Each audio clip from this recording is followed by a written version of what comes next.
Queridos irmãos e irmãs, hoje todos estamos em festa porque nós brasileiros celebramos a nossa padroeira, Nossa Senhora Aparecida, que tem esse nome porque ela foi encontrada por 3 pescadores no ano de 1717, que já desenganados de conseguirem peixe, desistiam do trabalho quando, numa última tentativa, conseguiram apanhar uma metade de uma imagem de Nossa Senhora da Conceição e depois a sua cabeça, que se ajustou perfeitamente ao corpo, o que foi sucedido por uma pesca milagrosa. E desde então os milagres não pararam de acompanhar a pequenina imagem de Aparecida. O livro do Apocalipse, que lemos na segunda leitura, nos descreve a luta do dragão contra a mulher. Como nós sabemos, o livro do Apocalipse é constituído por 7 visões. A primeira visão, em relação às 7 igrejas. A segunda visão, 7 selos. A terceira visão, as 7 trombetas. A quarta visão, a luta da mulher com o dragão e as 2 feras.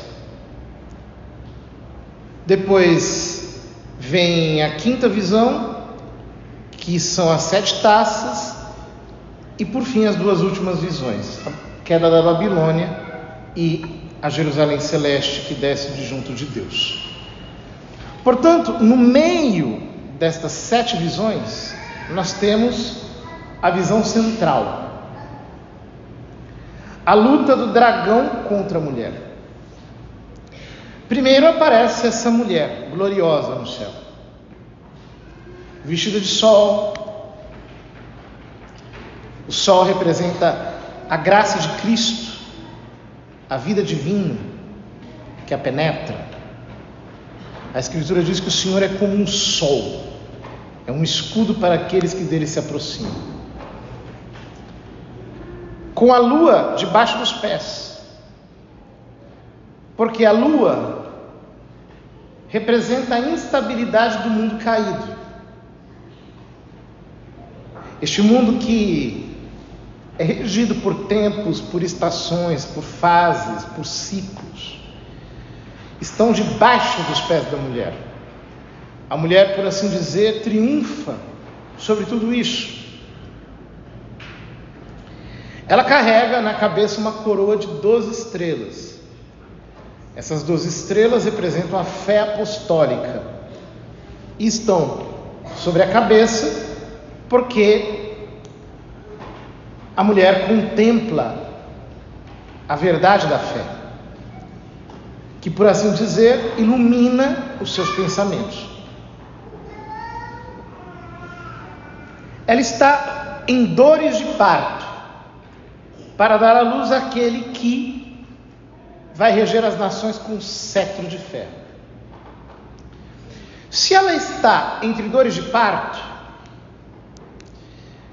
isto significa que este parto não é o parto de que nasceu nosso Senhor. Porque nós sabemos que aquele parto em Belém foi milagroso, não rompeu a virgindade de Nossa Senhora e, portanto, indolor. Se ele está sendo trazido à luz em dores de parto, é porque este parto fala de um labor, de um trabalho, fala de algo que é gerado no tempo, algo que, portanto, carrega, por assim dizer, dor e sofrimento. O que está sendo gerado no tempo? São Paulo diz que Cristo em nós é a esperança da glória. E nós geramos Cristo pela meditação das Escrituras. Como os pais da igreja gostam de insistir ao comentarem esse versículo. Portanto, esta mulher é simultaneamente uma imagem de Maria Santíssima e da igreja. Por assim dizer, a igreja que ao longo da história vai como que assimilando o espírito dela, vai se tornando um reflexo dela, vai trazendo em si cada vez mais a semelhança dela. Uma igreja, portanto, marial, que gera Cristo na história,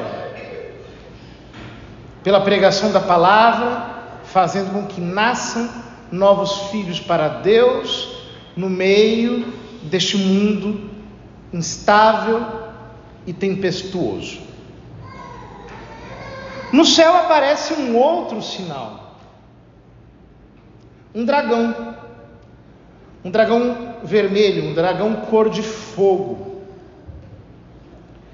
Este dragão tem 7 cabeças. Essas 7 cabeças representam os 7 pecados capitais. E tem 10 chifres, porque com chifres ele ataca os 10 mandamentos da lei de Deus. Com a cauda, ele arrasta 1/3 das estrelas do céu. Ou seja, tão grande é a sua imensidão, que ele faz com que luzeiros caiam em terra. Essas estrelas, alguns pais da igreja interpretam como se fossem os santos anjos, outros interpretam como se fossem os pregadores, como se fossem os pastores da igreja, que no momento de crise irão sucumbir diante da tentação infernal. Mas em todo caso, ele persegue a mulher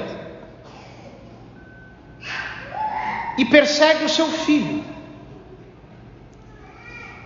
o filho que ela está gerando. É muito impressionante a desproporção que existe entre essas duas figuras. Uma mulher frágil que está para dar à luz e um dragão cuja cauda é tão grande que arrasta 1/3 das estrelas do céu. Que desproporção gigantesca. Que desproporção terrível. Este dragão, diz o livro do Apocalipse ainda no capítulo 12, é a primitiva serpente. Ou seja, aquela serpente do Éden virou este dragão gigantesco. Por que aquela serpente virou este dragão gigantesco? A serpente virou este dragão gigantesco, que tem 7 cabeças, enquanto que uma serpente tem uma só cabeça, que tem 10 chifres, enquanto uma serpente não tem chifres. Por quê? Porque o demônio, que é o pai da mentira, foi sofisticando ao longo da história a mentira que ele tem para usar contra a igreja. Ou seja, se lá no começo do cristianismo o que havia eram pequenas heresias, na Idade Moderna surgem ideologias terríveis, que mudam o nosso modo de enxergar a realidade, que alteram a nossa própria percepção do mundo. Não se trata mais de uma mentira que nós assimilamos, mas de todo um sistema mentiroso que nós acabamos abstraindo, que se torna, por assim dizer, a forma do nosso pensamento. E a essas ideologias que foram surgindo nos últimos séculos, foram aparecendo ideologias ainda piores. Ideologias que se tornaram, por assim dizer, reprodutoras de ideologias, que transformam o ser humano numa espécie de ideólogo também. Ideologias, por exemplo, que dizem que a verdade não existe, e que, para dizer isso, ensinam a desconstruir todo e qualquer tipo de noção de verdade. Ideologias que, por exemplo, doutrinam o homem para que o homem enxergue por detrás de qualquer informação um interesse escuso, que jogam uma semente crítica, não apenas no modo como nós vemos a realidade, mas em nós mesmos. Ideologias que se consolidaram naquilo que São João Paulo II chamou de cultura da morte. É o dragão que persegue a mulher que está para dar à luz. É a cultura da morte que persegue a cultura da vida, natural e sobrenatural. É o demônio que persegue a mulher, que quer trazer à luz filhos para Deus, filhos para o céu. Essa cultura da morte transformou-se na síntese de todos os erros da modernidade. Ela é, ao mesmo tempo, uma verdadeira nova concepção do ser humano, que considera o homem apenas como um lixo descartável, como uma força impessoal, produtiva no mercado, e que por isso quer tornar a vida humana uma vida completamente descartável, através do aborto, através da eutanásia, através do suicídio assistido, através de formas mais lentas de suicídio, como o uso de drogas, como a perversão dos costumes que destroem a família, que querem transformar o casamento numa instituição completamente desconfigurada, que suporte toda e qualquer forma de amalgamamento humano, que enxerga a moral como um empecilho para a felicidade e que, portanto, quer corromper as jovens gerações com o que há de mais terrível. Se você quiser enxergar o que está sendo feito da nossa juventude, abra o TikTok e veja como adolescentes de 13 anos, de 12 anos, falam sobre aventuras sexuais como se fossem tarados de longa experiência. Isso tudo sendo feito com o patrocínio de um sistema monstruoso, que envolve a mídia, que envolve os sistemas educacionais, que envolve as mentes pensantes que trabalham com o maior patrocínio na Terra, fundações ultramilionárias. O dragão é gigante, o dragão é imenso, e o dragão, diz o livro do Apocalipse, vomitou como que um rio de água atrás da mulher, a fim de a submergir. Um rio de água. São Ruperto, no seu comentário ao Apocalipse, diz que esse rio de água é uma falsa doutrina, é uma falsa caridade. Assim como a doutrina de Cristo é a água viva, que nos leva à vida sobrenatural, é o amor de Deus derramado em nossos corações, a doutrina que sai da boca do dragão como um dilúvio, é um falso evangelho, um evangelho estelionatário, um evangelho que surgiu para desorientar a mente das pessoas, para que as pessoas chamem de amor aquilo que não é amor, chamem de aceitação aquilo que não é aceitação, chamem de felicidade aquilo que é um caminho que precipita as almas na perdição eterna. O dragão é gigantesco, e diante deste dragão gigantesco, que ameaça a mulher, que ameaça a igreja em sua marcha pela história, qual é a sua defesa? O livro do Apocalipse deixa como que entre um versículo e outro um suspense. O sol não faz nada, a lua não faz nada, as estrelas não fazem nada, os anjos não fazem nada, os seres viventes não fazem nada, os anciãos não fazem nada, Deus não faz nada. parece que a mulher está para ser submergida, mas, diz o texto, a terra, porém, veio em socorro da mulher. E o versículo seguinte diz como: abriu a sua boca.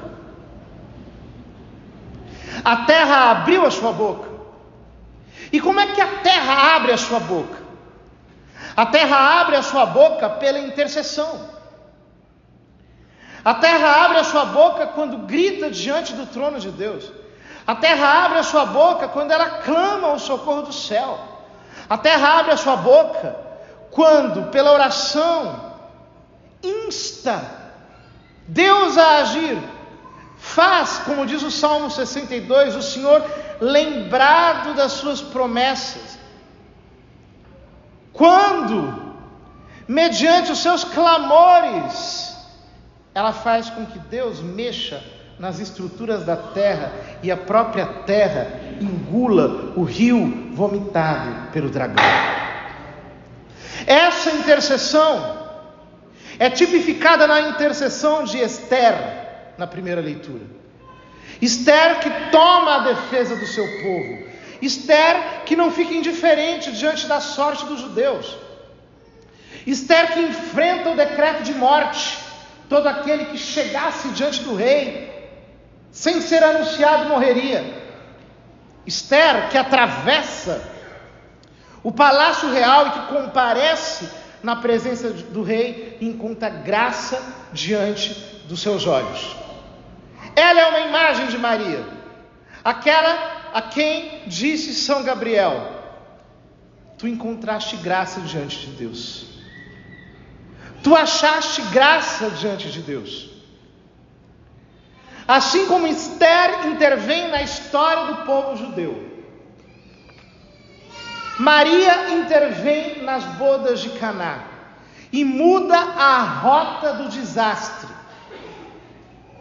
Aquilo que deveria se tornar uma desilusão, uma derrota, uma perda, uma vergonha, ela coloca a mão e ela faz com que tudo mude.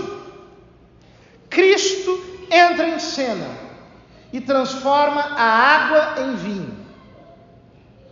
Ele tem poder de transformar a água em vinho.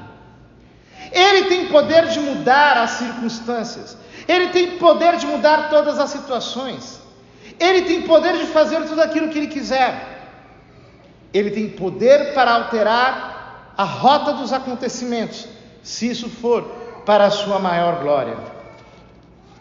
Quantas vezes ela interveio em nossa história? Eu me lembrava na tarde de hoje da intervenção da Virgem Maria na história do Brasil, na conhecida Batalha de Guararapes, em 1648, quando os holandeses, huguenotes, protestantes reformados, vinham com suas tropas imensas, gigantescas, para dominar o Brasil, o norte do país. As vozes circundantes já diziam: não, Portugal entregou à Holanda o norte do Brasil, não tem o que fazer. A Holanda tem um exército mais poderoso, o exército mais rico, o exército mais bem pago pelos mercenários. As tropas brasileiras, tão fracas, apenas 1.200 homens, estavam indefesas diante daquela ameaça. A sentinela, quando via toda aquela esquadra naval se aproximando da costa do Brasil, entrou em desespero, procurou o sacerdote. O sacerdote disse: rezemos o rosário. Todos os soldados começaram a rezar o rosário. Enquanto rezavam o rosário, brilhou uma luz no céu, as nuvens se dissiparam, o Cruzeiro do Sul ficou mais brilhante do que ele é. Então eles entenderam: pelo poder das chagas de nosso Senhor Jesus Cristo, lutaremos e venceremos sob a proteção da Mãe de Deus. E assim eles foram. E na manhã seguinte combateram o exército da Holanda. Durante a batalha, apareceram outros sinais pelo céu. Os brasileiros venceram. Nossa Senhora deu ao Brasil essa vitória. Nossa Senhora protegeu a fé católica no Brasil. Assim como ela interveio em Guararapes, ela é poderosa para intervir em qualquer situação. Quantas vezes a única coisa que nós podemos fazer é nos colocar nas mãos dela. É dizer: Mãe Santíssima, chegou a hora. Mãe de Deus, vem em nosso socorro. Faz-te reconhecer como Senhora. Toma os rumos da nossa história. Mãe de Deus, clamamos a vós. Queridos irmãos, somos chamados, diante de todos os poderes imensos do sistema, desse sistema de iniquidade que avança de uma maneira tão cruel, como uma verdadeira devastação de morte sobre todas as nações da terra. Temos que nos amparar sobre a proteção de Nossa Senhora. Portanto,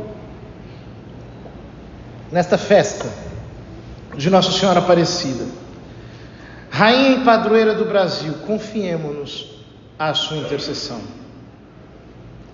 Que ela venha em nosso socorro. Que ela apresente a Deus os seus rogos por nós. Ela que pode tudo com a sua intercessão. E assim como em Guararapes concedeu a vitória àquele pequeno exército brasileiro. E a partir daí, não sei se vocês sabiam, mas a fundação do exército brasileiro é considerada como realizada nessa situação, nessa primeira batalha feita debaixo do patrocínio do Rosário de Maria. E por isso ela é declarada a generalíssima do exército brasileiro. Não sei se vocês sabiam disso. Ela é declarada generalíssima do exército brasileiro. Portanto, ela, Nossa Mãe Santíssima, que luta por nós, que nos protege, que não está parada, que ela, de fato, tome a nós que somos tão pequenos, tão miseráveis, e faça aquilo que só ela sabe fazer: ajudar-nos, socorrer-nos, auxiliar-nos. Ela que é a nossa auxiliadora, que é a nossa ajudadora, que é auxílio dos cristãos. Ela que é o nosso perpétuo socorro. E assim, debaixo da proteção dela, estaremos sempre seguros.